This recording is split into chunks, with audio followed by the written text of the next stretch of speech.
আল্লাহ তোমাকে জবে করার জন্য স্বপ্নে বলেছে। এই কথা যখনই বলেছে তখন ইসমাইল জবিউল্লাহ বুঝতে পেরেছে ইব্রাহিমের আল্লাহ। বেটা শয়তান, এটা কি তোর আল্লাহ না? ইব্রাহিমের আল্লাহ বলিস কেন? সেখানে তুই ধরা গেলি। তুই যে ইব্রাহিমের আল্লাহ, আমার আল্লাহর কথা বলিস, তোর কি আল্লাহ না? তো ইব্রাহিম আলাইহিস সালামের আল্লাহ যদি আমাকে জবে করার জন্য স্বপ্নে দেখায়, এটা তো আমার গর্বের বিষয় বেটা। হাজার ইসমাইল আছে, কোন ইসমাইলকে আল্লাহ কবুল করে নাই তার রাস্তায়। এই অধম ইব্রাহিমের সন্তান ইসমাইলকে কবুল করেছে, এটা তো আমার ভাগ্য বেটা। আমি হাসি মুখে আল্লাহর জন্য, পিতার হাতে আল্লাহর জন্য কোরবানি হতে রাজি আছি। বেটা তুই শয়তান, আউযু বিল্লাহি মিনাশ শাইতানির রাজিম। তোকে শয়তান বলে নিচের থেকে পাথর নিয়ে শয়তানের গায়ে নিক্ষেপ করেছে।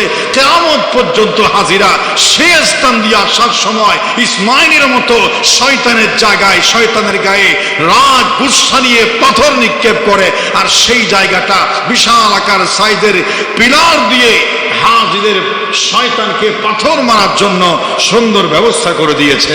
যদি বলেন সুবহানাল্লাহ।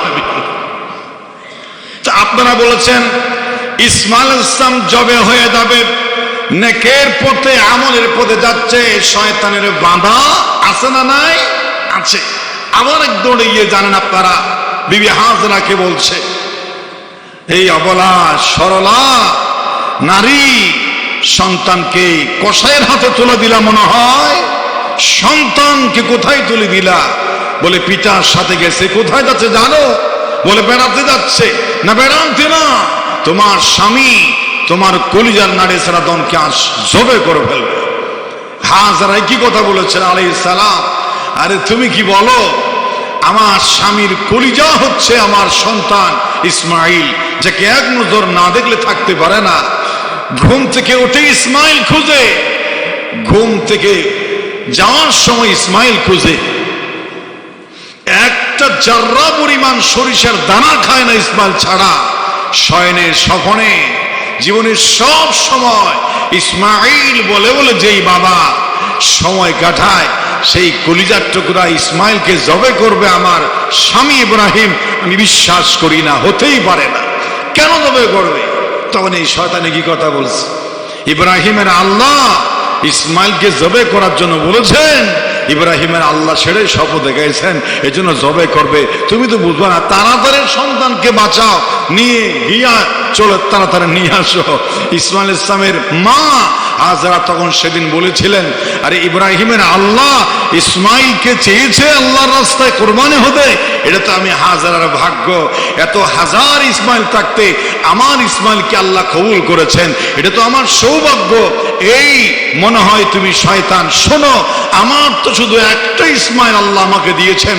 এরকম যদি 100টা ইসমাইল আমাকে দেয়, আর 100টা ইসমাইলকে আল্লাহর সন্তুষ্টির জন্য যদি জবে করতে হয়, 100টা ইসমাইল জবে করে আমি আল্লাহ খুশি অর্জনের জন্য চেষ্টা চালাতাম। বলেন সুবহানাল্লাহ। একটা ইসমাইল নয়, 100টা ইসমাইল হলো আমি দিয়ে দিতাম। তুই মনে হয় শয়তান। আউযু বিল্লাহি মিনাশ শাইতানির রাজিম, আস্তাগফিরুল্লাহ। শয়তানকে বিদায় করে দিল।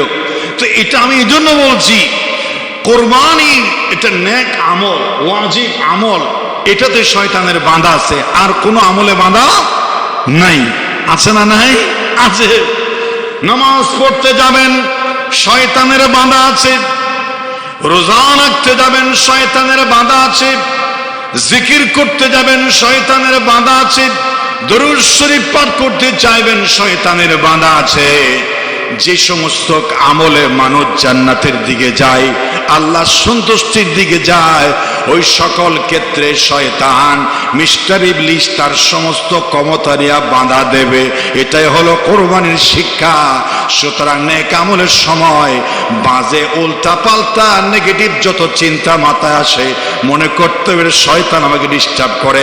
এটা আল্লাহ বলেছেন, রাসূল বলেছেন, উলামায়ে কেরাম বলেছেন, এই আমল আমি করেই ছাড়বো। যত উল্টা পাল্টা মাথায় চিন্তা আসুক, এটা শয়তানের হামলা, এটা শয়তানের নগ্ন হামলা। আমার জাতির পিতা ইব্রাহিম শয়তানের নগ্ন হামলাকে প্রশ্রয় দেয় নাই। ইসমাইল যাবিহুল্লাহ ঈমানের পথে জবে হওয়া শয়তানের কথাকে প্রশ্রয় দেয় নাই। বিবি হাজেরা শয়তানের কুমন্ত্রণাকে প্রশ্রয় দেয় নাই। আমি আমার জীবনের সকল আমলের ক্ষেত্রে শয়তানের যত কুমন্ত্রণা আছে একটাও পাত্তা দেব না। আল্লাহ রাসূল যেটা বলেছেন সেটা আমি করেই ছাড়বো ইনশাআল্লাহ। সেটাই হলো কোরবানির শিক্ষা।